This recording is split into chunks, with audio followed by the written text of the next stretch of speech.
Okay. It's a real honor to speak to you today about something that's very near and dear to me, something that I'm very passionate about. I've been fortunate to serve as mayor of Crawfordsville for a while now, midway through my third term.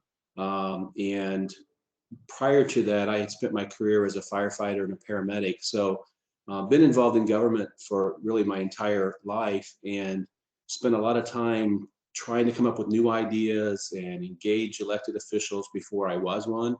And now I get kind of see that from the other perspective.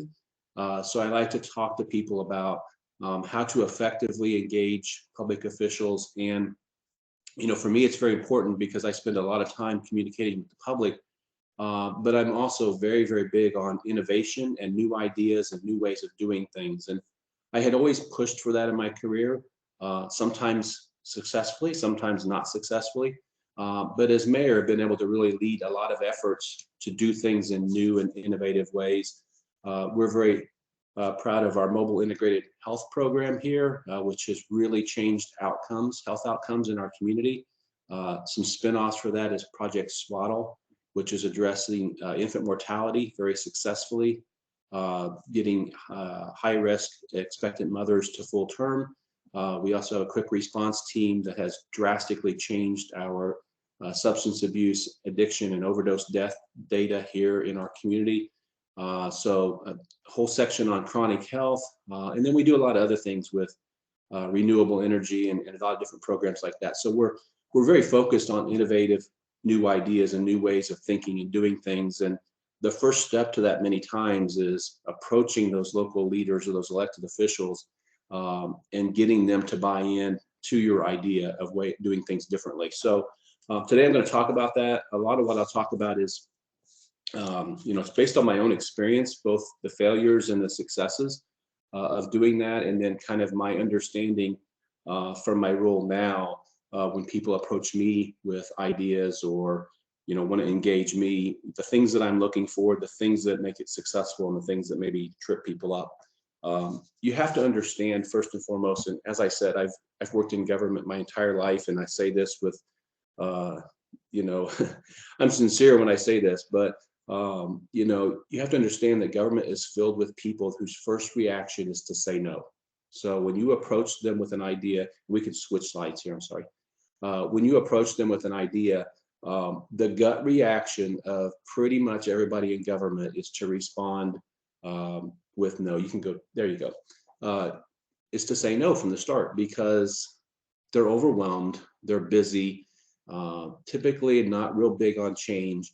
And they're pretty much going to start out of the gate with the reasons you can't do something or the reason it's not their responsibility or their branch of government's responsibility. And I deal with this every single day. And I have to be very careful not to get pulled into that, right? So people will contact me about stoplights, and your first reaction is that's not me. That's the Indiana Department of Transportation. That's a different thing. And it may be, but I have to help them, guide them through the process. So people in government tend to start with no, and then they go from there. So just understand that when you go into those conversations, be prepared for that and be prepared to work around that.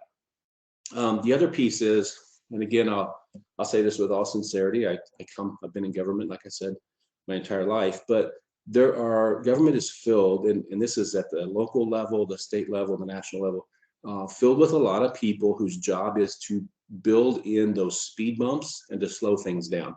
And sometimes that's a good thing. Sometimes that's necessary, but you have to recognize that and understand that. And for me, I spend a lot of my time trying to remove those speed bumps, remove those barriers. And it's always interesting because there are people right behind me trying to put them back as quick as I take them out. So just recognize that is something that exists in government. And that's a lot of what people are doing, and maybe for the right reasons sometimes not. But they are trying to slow down things and put those barriers in place for various reasons. The other thing, and this is not just exclusive to government, as you know, but change is hard for people. So when you come in and talk about doing something different or something new, people are very hesitant. They get very comfortable in what they're doing, especially in government. And when you talk about doing something different, that's unnerving for them sometimes because that's a whole host of uncertain issues that they have to deal with. So you have to understand that. There's also the issue of turf protection. And I worked with this my entire career, even before being mayor, but everybody has their turf, if you will, in government, and elected officials are no different. And so they have their area that they want to protect, and maybe for the right reasons. I don't mean it's all nefarious, but they want to protect that turf or their ability to affect things in that area. And you see that within government between agencies, right? So between, even state agencies, or in my case, local departments, that's our responsibility. It's not yours, or I have control over this and somebody else doesn't. So everybody has their thing, and everybody's proud of what they do. So they're going to kind of protect that turf. We've had some huge successes in this community, and I will tell you that the magic ingredient every single time was breaking down those turf issues and those barriers and bringing people together. Our mobile integrated health is solely grounded on teamwork and everybody coming together. And as I say, checking their ego at the door and working collectively to make good things happen. So turf protection is a very real thing. You just have to understand that it's there and recognize it. And again, find ways to work around that and to unite people and to kind of mitigate some of those concerns that they have. The other thing, when you talk about approaching elected officials and government officials, you have to understand that the relationship between different elected officials and government officials can be pretty complicated and dynamic. So, a lot of times, in my case, you have cities and counties working together. We're working together on, in my case, Montgomery County, on probably 20 different things right now. So when I put something new that might be of interest to you in that mix, it gets folded into the other 20 some things that are going on. So it's sometimes a give and a take, right, on all of those things, and your issue gets pulled into that. So it's not as simple as just working through this one particular issue. I know that maybe I'm going to give a little bit more on, an issue with the landfill, and the county's going to give a little bit more on an issue with something in public safety. So it's a back and forth. Those relationships are very dynamic, and sometimes they can be great and they can be challenging. Different people see things differently and have different approaches to that. So just understand when you're approaching and it's going to involve multiple government agencies that pulling other groups in is the right thing to do, but it's also a path that can bring some unexpected pieces. And in some communities, you may say, well, I've talked to, this other government person, this other elected official, and they're on board, and that could be an instant turnoff, and that it shouldn't be, but that happens. So you just have to understand that those dynamics exist. Those relationships can be very complex at times. It's a give and a take on many different things. Another point to understand is that elected officials today are facing many complex challenges. There is a lot going on in everybody's community, and there's a lot to think about. And it's important to know that when you approach them, and I'm going to talk about this more, that you're bringing solutions to the challenges that exist. If you're bringing them more problems and expecting them to find a solution, that's their role, and they should embrace that and do it. But the reaction's not going to be the same as when you come in and say, hey, we have this challenge in our community. We understand that, and we want to talk to you about some ideas we have to help solve it. Then you start to really get their attention. So what I'm saying is there's a lot on their plate. And the further you can go in helping them address some of those issues, the more successful you're going to be in moving forward the things that you want to see move forward. And then lastly on this slide, elected officials are getting input from many, many different sources today. They're hearing many diverse opinions. There's a lot of different views. If they're doing their job, they're listening to all of those people, and then they have to kind of funnel that through and make decisions. But today with social media, with all the ways that people can provide input, there is just a massive amount of feedback coming every single day, which is good. We want that feedback, but understand that they can be a little overwhelmed with that at times, and sometimes people in that feedback process are, I'll just say, they can be kind of brutal, they can be kind of mean. So if those elected officials seem a little bit distanced at first, that's why, because they're getting it every day, all day, and sadly, the political climate right now is pretty heated.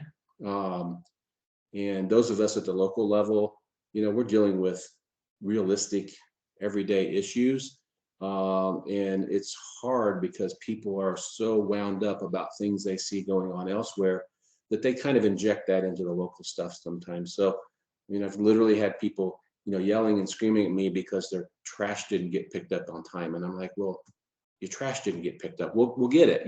So people they're on edge, and elected officials sense that. So they might be a little bit hesitant and a little bit distanced at first.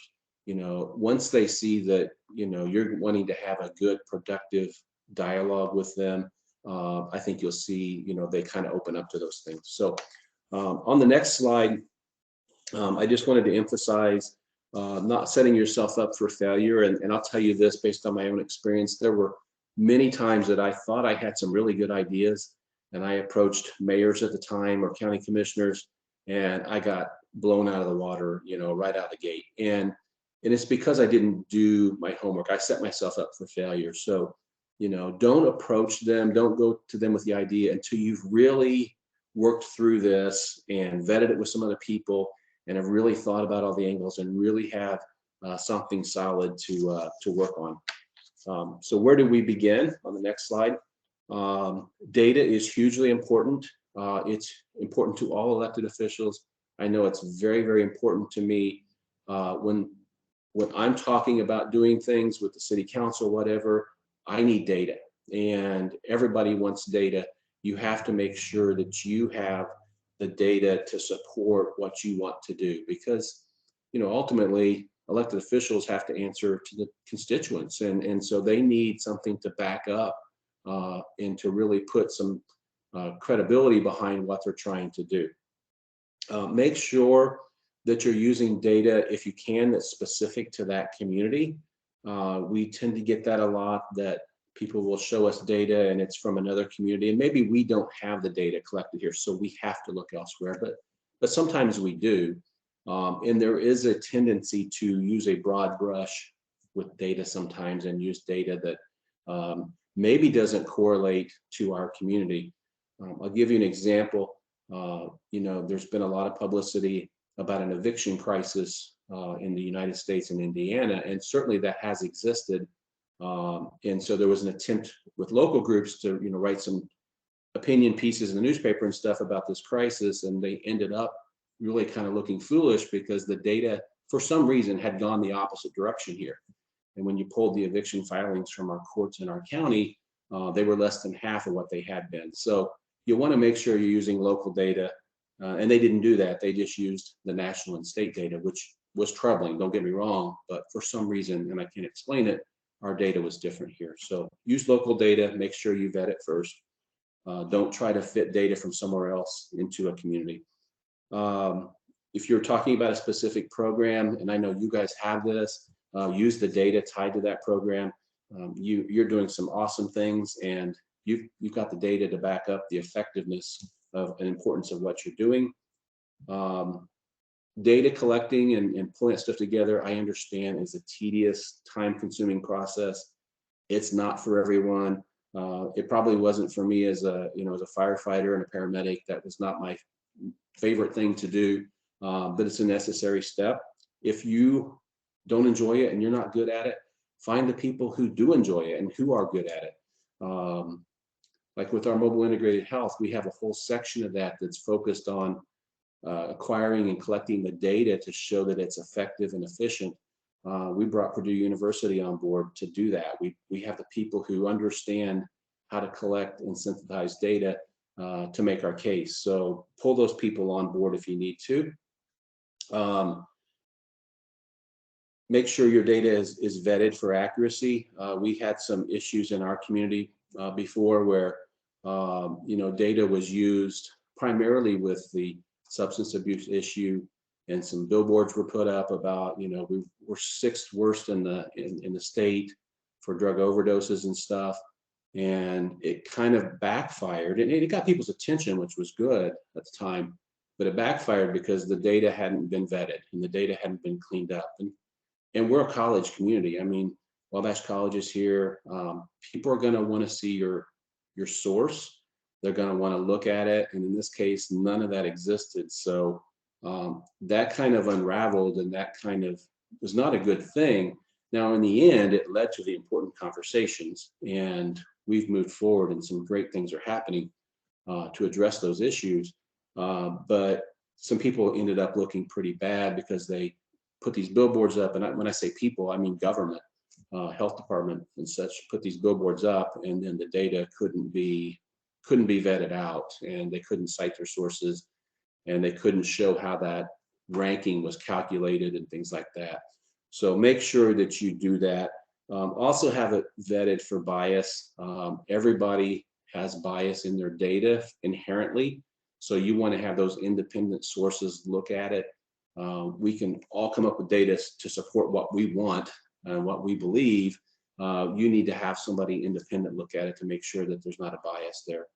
And then make sure again that you consult with local officials and everything else before. I'm referring to the billboard incident, but before you push it out and make it public, make sure that you go through that process, that everybody's looked at it, and that you're poking the holes in it on the front side instead of once it hits a billboard and then you've got people in the public starting to poke holes in it. So all those things those are based on what I've seen in the past.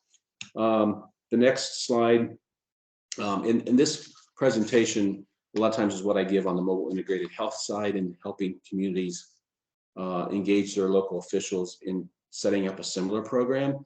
And that's a tough sell sometimes. It's an incredibly effective program, but you get that deer in the headlight look when you first start talking about it. So we've talked about how to build a model that when you come in and talk to elected officials about something you want to do differently, you want to show them a model that is based on data, is going to solve a real problem or challenge that they have in their community. And we all have those problems and challenges. Don't come in right out of the gate and say, hey, I want X amount of dollars to do this. Show them the program, show them how it can work, and then you'll work your way around to talking about what it's going to cost and what that investment might look like, and how the return on investment plays out there as well. Give them a roadmap, give them a plan. Make sure if you're putting dollar figures in there, again, triple check those, make sure those are vetted for accuracy. A lot of times, people come in and they say it's only going to cost X number of dollars to do this, and then when we dig in, that's not accurate. And that's really important today because costs are changing so rapidly. So we have projects in the pipeline that we started out working with one set of figures, and now it's double or maybe 2.5 times what it was in the beginning. So you'll always want to go back and check those cost estimates because they will change with time, and you want to make sure they're accurate and realistic. Again, stay focused on problem solving. I say this all the time, but the people who come in to see me who are complaining about a problem, or they have a problem or whatever, want to bring it to my attention, that's important to me, and I'm going to be listening and trying to find solutions. But I can tell you the people who come in with a solution, I mean, they have your attention because they've thought it through and they have an idea, and I'm all ears. I want to hear what they have to say. And sometimes their solution is the perfect answer, and sometimes it won't work. But when you come in with a potential solution, you really have attention from those elected officials. And then return on investment is very important. Indiana has property tax caps. Local government we're bound by that. We have to work within those confines. Return on investment is very important to us because it's very important to our constituents. the pie is only so big, and we have to find ways to be as efficient as possible working within that. Now, having said that, I'll tell you that I'm one of the people who go out and tell everybody the pie is only so big. However, we can make the pie bigger if we increase investment in our community. And that's where all of this starts to come full circle. The next slide, preparing to present. I used to like to watch the TV show Shark Tank, and I think if you think in those terms, it's very similar, and not that elected officials are going to grill you like that. They're not. But if you think in those terms, you're going to be pitching your idea or pitching your program or pitching what you want officials to buy into. Think in those terms and try to anticipate ahead of time. What are the weaknesses in your presentation? What are the potential holes? What questions are they going to ask? Make sure you have supporting documents. When people come in and they have a program or they want to talk to me about something, if they can't leave something with me, then it kind of walks out the door with them. But if they can leave something behind that I can then later in the day or the next day look through again and kind of go through it in my mind again, that's very powerful. So you'll want to have those documents ready, and then always offer to send them an electronic version, so they don't have to do the work. They may want to share it with the rest of their team. And if you send it to them electronically, then they can push it out and share it with everybody else.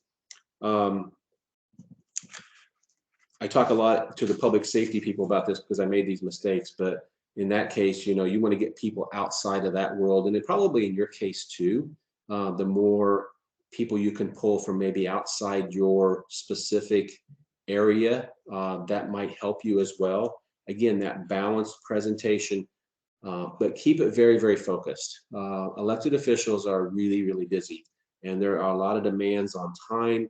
Schedules are very tough. Come in, keep it to the point, focus on what you want to focus on, and in that way you'll have their attention. Okay, we can go a couple of slides here past the now it's time. And then making the pitch itself, as I said, elected officials are busy, keep it very focused, bring them a solution, be honest with them. That is critically important. Don't overpromise, don't try to, throw something out there that's, embellished or, not exactly accurate. Tell them what you think you can solve and how you can do it. If there are shortcomings or areas that you still need to improve, just tell them that. Be as honest, totally put it on the table with them. They'll appreciate that. They'll respect that, and they understand. No solution is perfect. We all know that. So just be realistic with that up front. Try to be as objective as possible. As I said, everybody has that bias. We love what we do. I'm sure you all love what you do, and I love what I do. But you have to understand that causes some bias, maybe sometimes in how you present stuff. So, be as objective as you possibly can. The next piece is really, really important. Avoid jargon and acronyms. We've all been in government, for a while. Acronyms are everywhere. You really want to be careful with that. If you want to have a good conversation with them, don't use industry-specific jargon or acronyms. Just spell it out for them every time you're talking about something. Now, if you're talking about a program and you've said the full name a couple of times, and then you say, or we call it this, then that's probably fine. But so many times I sit through presentations and it's all these acronyms, and you start to lose their attention there because they're trying to figure out the acronym and they're not hearing what you're saying. So really be careful with that. In the world I came from in public safety, we were horrible about that. And so I recognize it. And now I see it as I meet with groups, whether they're from health or they're from transportation, whatever they're from, every industry has their jargon and their acronyms. And quite frankly, for elected officials trying to sort all that out, it can be very distracting. So just try to avoid that as much as you can. Again, the electronic presentation, give them a copy of that. Paper versions, and again, I would be careful, and you probably all know this, but if you have a paper version, leave that with them as you're going. Sometimes, especially a larger group, you give them the paper presentation up front, they're going to tune you out and they're continuously looking at the next page, right? They're trying to work through it. So, you have to judge that based on group size and the conversation you're having. And then if they ask you questions that you have to follow up on, do that as promptly as possible. So a lot of times I leave a meeting and people will, they'll have questions for me. I try to get back to them in the next day or so. And there are times that, I have questions for people and they say, I'll get right back to you with that. And then I don't hear from them, and days and weeks go by. You just lost all that momentum you gained when you were meeting with them. So if there's follow-up information or questions, make sure, make that a priority, and in the next day, get that stuff back to them so that they know that you are on board and that you follow through and you're serious about what you're doing. The next one, again, you have to identify which leader is responsible, which elected official is responsible for what you're trying to do. And that can be confusing. There are many layers of government, so sometimes that's tough to sort out. I'm sure you have, assistants within your division and department to help you figure out, hey, is that a city mayor issue? Is that a county commissioner issue? And so on. But you really want to make sure you get the right people there. And your goal in that whole thing is to make them your champion, and they want to champion good things. They want what's best for their community and the people in their community. So in your case, you're doing those good things. You just have to make them your champion and help promoting what you're doing. We can go to the next one, and this is talking about group presentations, and that may or may not be what you do.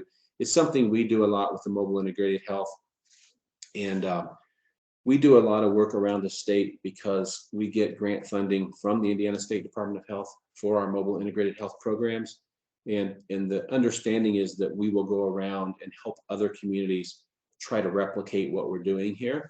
So when you go into that, sometimes we take a group to make that presentation. So the slides here just talk about how we do that as a group, and who you want to see in those groups when you go into your community. So like, we agree to do that, and we will go to communities and talk, but we want to make sure they have all the stakeholders there. And a lot of times they don't want to do that. So they'll reach out to us. We'll say, well, hey, we'll gladly come and talk about what we're doing. And this is the kind of the people, the key stakeholders in your community that we want to see present, not by name, but by role. And they'll say, well, we want to do that, but we don't want to invite the hospital because we don't get along with them, or we don't want to invite the county or the city or whatever. We don't get along with them. And that's not going to work. You have to have all of the stakeholders at the table. And when you're making that presentation, you kind of have to put yourself in their seat sometimes. That's something that I've been very successful, I think, at doing as mayor, is I always try to understand things from the other person's perspective, try to sit in their seat. And when you're making those group presentations, figure out who in your group is the strong presenter and mix it up back and forth, but let them lead. We have a division chief in our fire department who oversees Mobile Integrated Health. He's a very strong presenter. Now we have a program director. She's a very strong presenter. We let them take the lead on these things. They live it every day. They're passionate about it, and we let them lead. Just identify who that is in your group.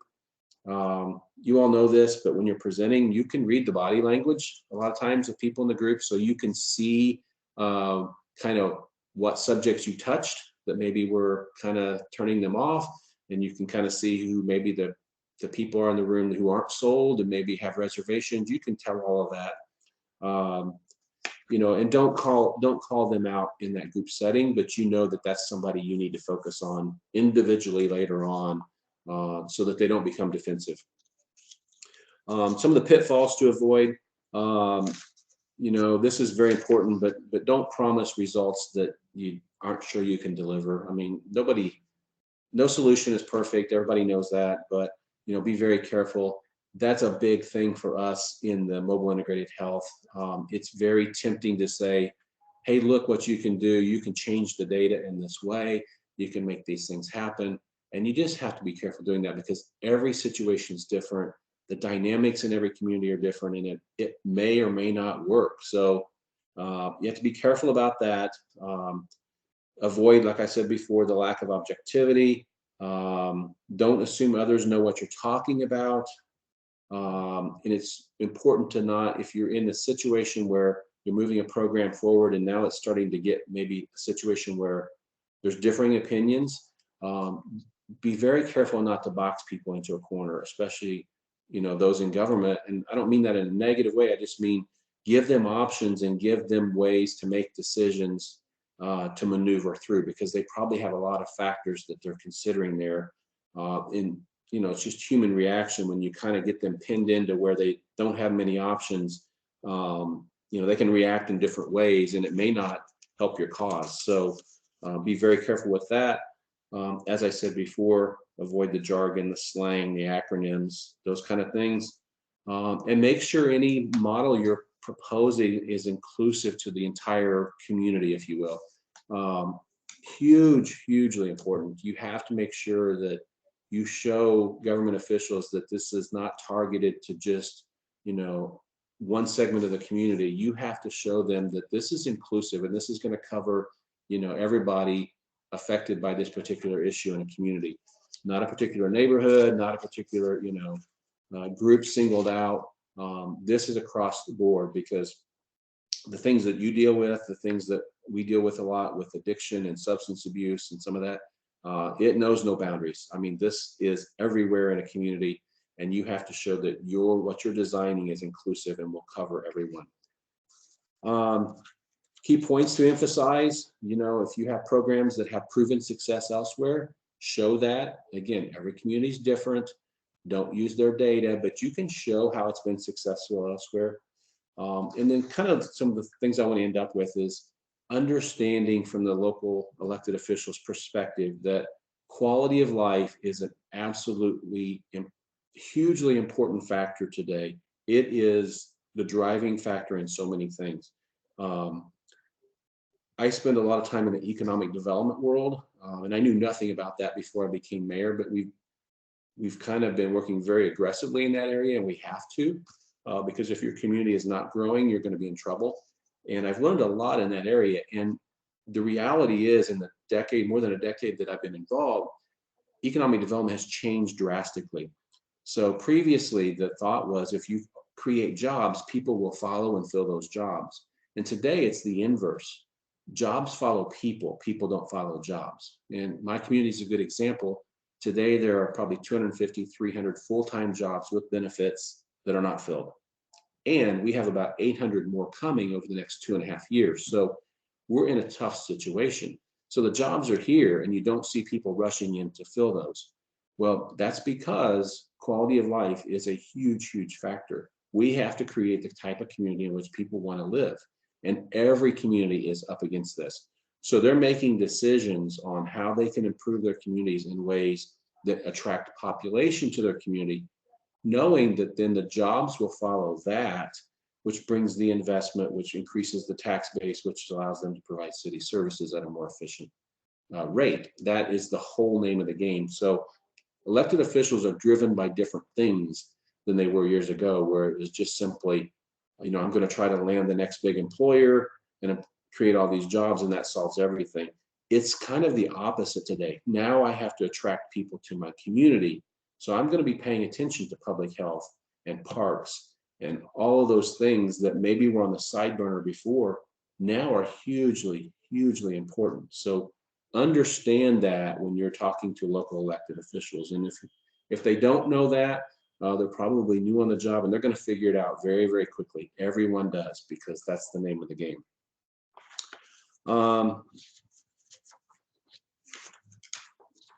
Then lastly, just a couple of sayings that I think are really important, and they kind of help me sometimes, is a quote by Charles Mingus, that making the simple complicated is commonplace, and making the complicated simple, awesomely simple, that's creativity. And that drives me, because in government there are all kinds of people who are set to take what's really simple and make it as complicated as possible, right? And I think we have to do the opposite. Take those things that appear to be very complicated, let's break them down into their pieces and make them as simple as possible. And that's what you're going to do if you approach elected officials, is try to take that complicated thing in their community and propose simple, realistic solutions for that. That's what our mobile integrated health is all about. It is taking something very complex, and our solution is profoundly simple in the end. Um, it's just common sense, and it works, and we have the data to back it up. So that's what you're really after, and that's what you want to do with the local elected officials or any elected officials. Give them realistic solutions that take the complicated and break it down. And I've covered a lot of ground, and I'll be happy to take questions.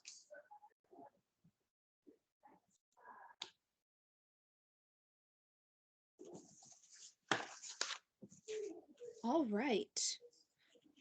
With 20 minutes left, we are going to shift to more of a question and answer. We think this topic is very, very important and don't know how much it could get covered in 20 minutes with going out into small groups. So we are going to shift to questions and answers. Does anyone have any questions for Mayor Barton or experiences that you would like to share that you've had with engaging with local officials or elected officials?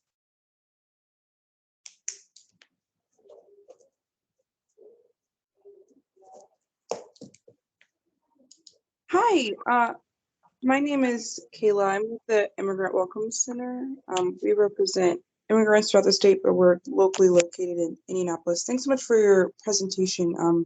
This was, I really like the way that you spoke about both how the real specifics on how we can best use our time with engaging with elected officials, and also your acknowledgement of how change can, and the barriers that people both community members and people representing organizations or other or community leaders might face, the barriers that they may face in engaging with elected officials, and the systems that are in place that prevent us from being able to kind of make change happen.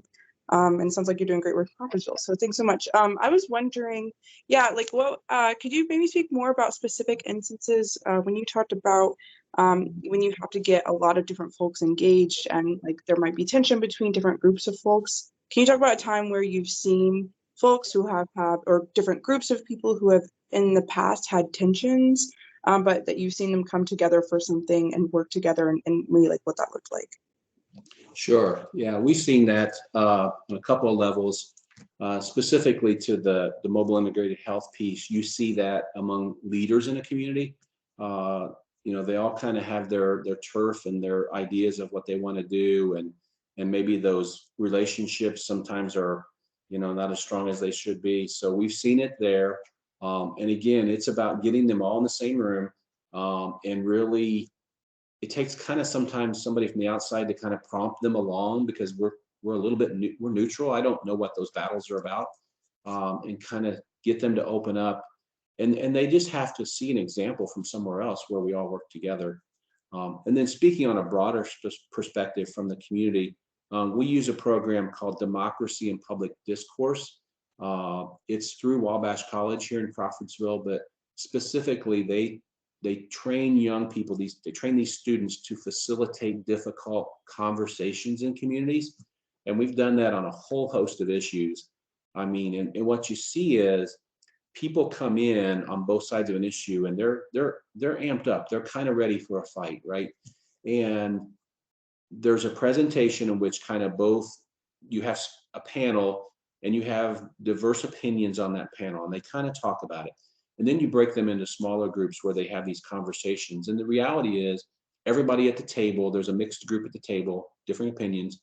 Everybody kind of gets to talk about, throw out there what they think, what they don't think. And what ends up happening is that people, whether they want to admit it or not, they hear some other opinions, some other views, some other ideas, and it starts to slowly open up their thought process. But they also get to talk about theirs, and they feel like maybe people heard them. And people walk into that event looking for a fight, kind of ready to go, and by the time they leave, everybody across the spectrum will say, "Hey, that was good. That was helpful. I like that." So we use that program a lot. And again, that's called Democracy and Public Discourse at Wabash College. I think you can employ different parts of their model, but it's again just facilitating those conversations. And we do that a lot in our community. I mean, I communicate a lot with everybody, but then we have times for that open dialogue. And, uh, we just allow people to come together and have those conversations and in a safe environment. We don't allow, the threatening and all that kind of stuff. We monitor that, but it is really about communication. Most of the divide on issues, whether it's public health or whatever it is because of a lack of communication. People just don't understand the differing viewpoints, and when you kind of lay it out, I'm not going to say they're going to instantly flip right then and say, "Oh, this is a great idea," but it does soften it up, and it allows you to have that. You can find that common ground, and there's always common ground. That's great to know about that program in Wabash. Thanks for sharing that story. Just generally too, just that general, like having maybe someone else from another different part of the community who hasn't been involved in conversations before, being able to have another person who hasn't been involved, who doesn't have history with that, who can help kind of facilitate or guide those conversations and bring folks together. That's really helpful. Thank you so much. You're very welcome.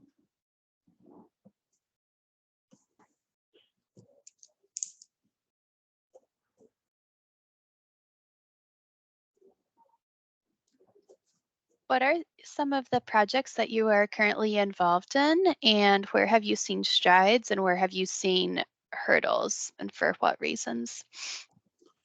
So, like I said, we're very focused on innovation. So the mobile integrated health is certainly the kind of the flagship of that for us. And I guess I probably should explain a little bit about what that is. And so I'll give you the 30,000-foot overview. But what had been happening in Indiana was that a lot of communities were doing what they call community paramedics. And the premise was that you take these paramedics and they go out and they target high utilizers of 911, right? So the person who calls 911 kind of every day, go into their home, work with them, try to find out why they're calling 911 every day. Is it a lack of social support? Is it because they trip over the same rug in their kitchen every day? All kinds of things can play into that. And so we thought, well, hey, that's a great idea because our 911 call volume just continues to grow every year. So we started down that path. And what we discovered is that program in and of itself doesn't really meet its goal. And that's where I say you have to be realistic. So it didn't really reduce 911 call volume. Now, it did some good things, but it wasn't really making an impact. The real aha moment for us was that we realized if we took our program to the next level and maybe made a much more aggressive goal, that it would be successful. And so our goal became reducing hospital readmissions, not just 911 call volume. So going a lot deeper there. And so basically the premise behind what happens is, let's say someone gets discharged from the hospital and they have a heart problem. They're going to go home with a list of medications, 2 or 3 doctors, all these follow-up appointments. That person is lost. They're confused.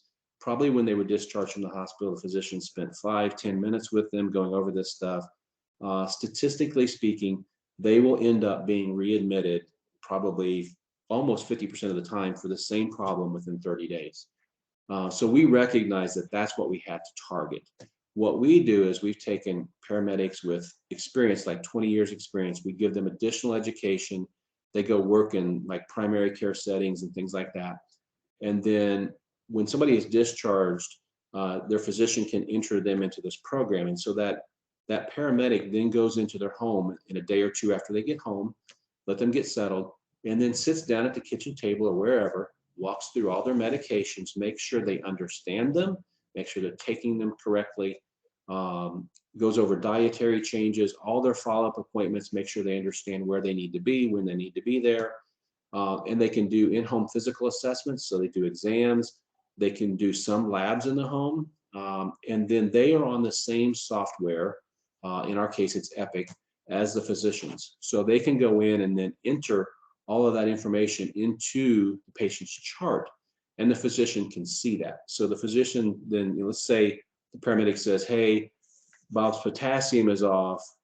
Do you want to make a change? And it's flagged, and the physician sees it and says, oh yes, let's change their dosage. When you do that, and that paramedic will spend an hour, 2 hours, whatever that person wants, sitting at their kitchen table or wherever, they'll spend time with them, making sure they hold their hand and they know what's going on. when you do that, you take readmission rates from that 45–50% rate to basically zero for the same problem.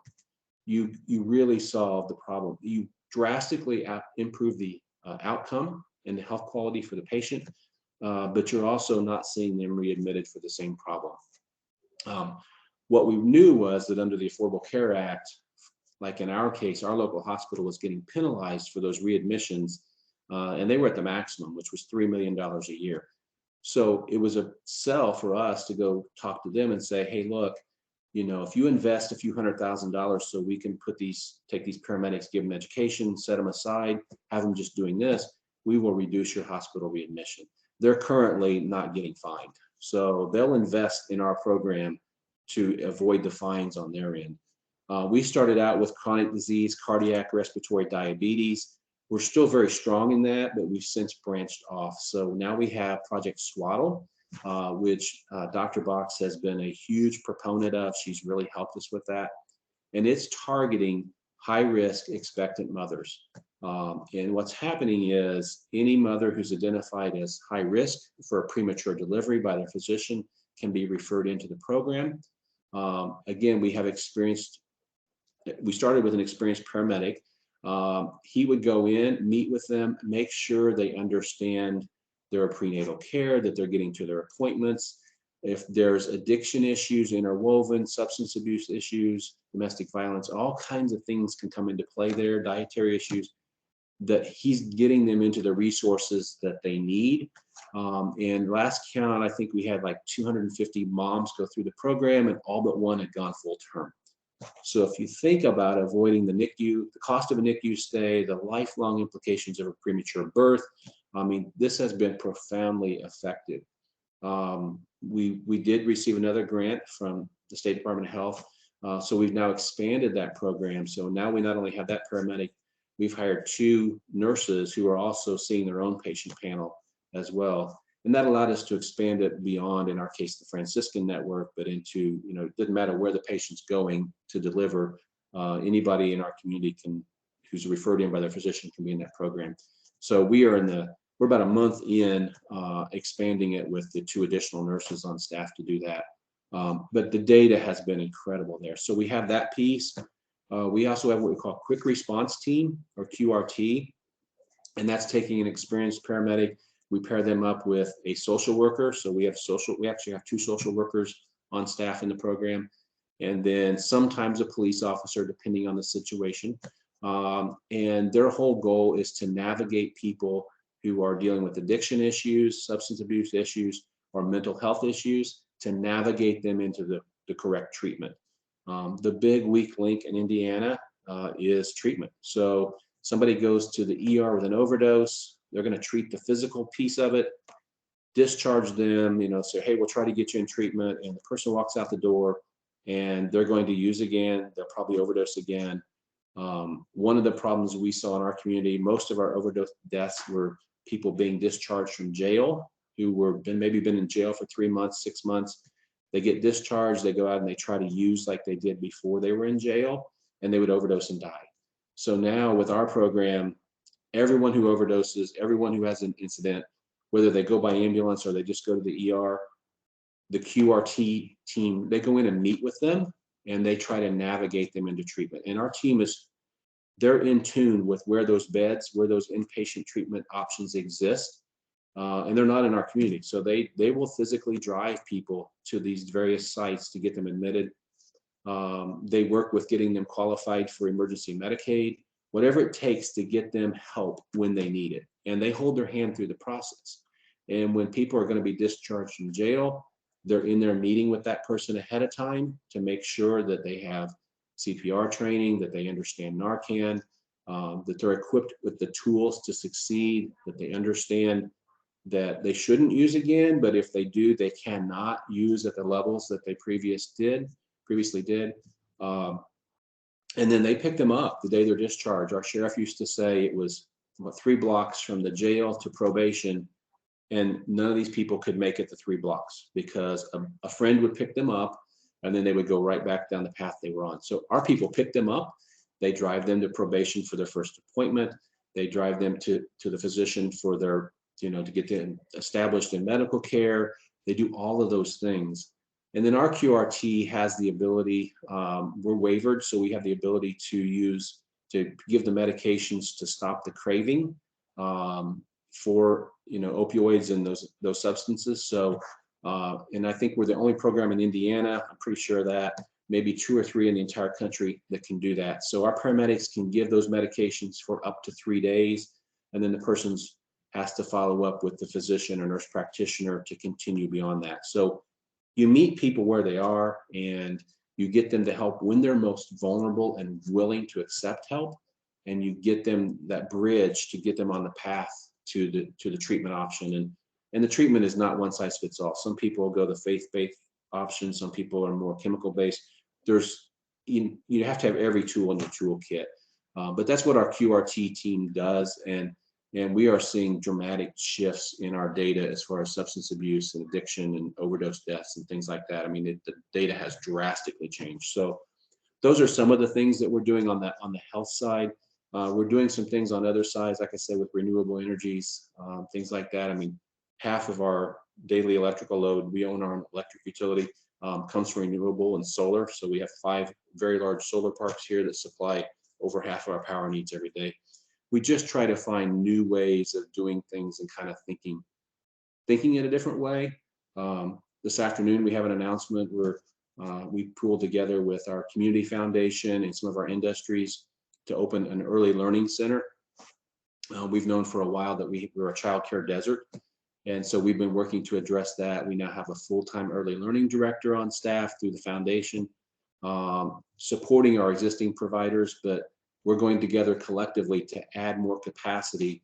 And so the city, the county, the foundation, and like 4 of our larger employers will be taking an existing building and over the course of the next 2 years, turning it into a state-of-the-art, high-quality early learning center for children in our community. Again, recognizing a need and trying to find a solution, which in the end gets the traction of the outside world when we talk to them about coming here. And that's part of why we've been successful in economic development.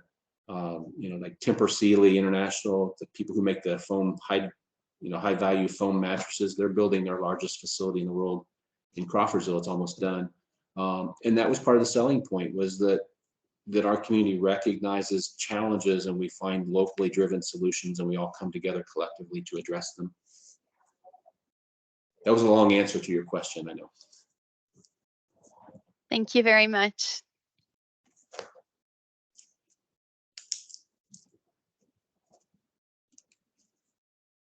All right, does anyone have any other questions in the last couple of minutes here? I don't have a question, but I just have a comment of thank you very much. You've given me, I've worked with elected officials for a very long time, but you've given me some good pointers. And I really appreciate that information about the integrated medical team. And I may reach out to you for some more information, as well as that democracy in public discourse class. So thank you. I appreciate it. Oh, you're very welcome. Yeah, my email is included in the presentation. You go to the City of Crawfordsville's website, you can go to the mayor's office and send me an email, and I'll get you anything that I can to help. Like I said, a big part of what we do in our understanding and I know it's probably another part of the Indiana State Department of Health, but is that we will share what we're doing with anybody. We've been very well supported, and we will share this and help other communities try to replicate what we're doing here.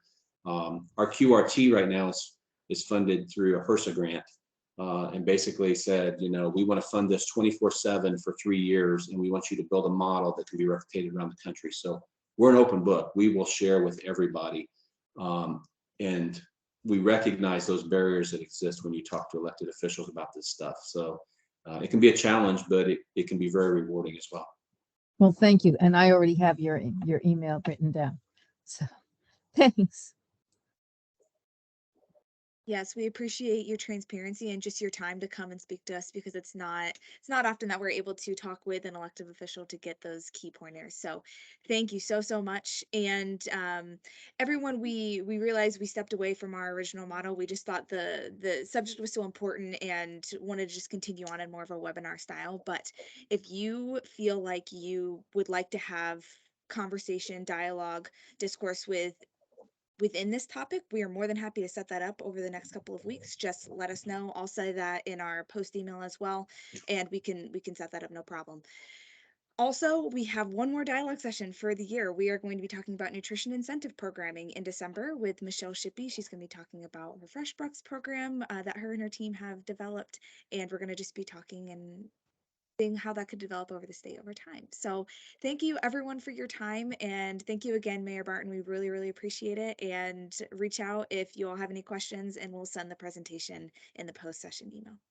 Thanks all.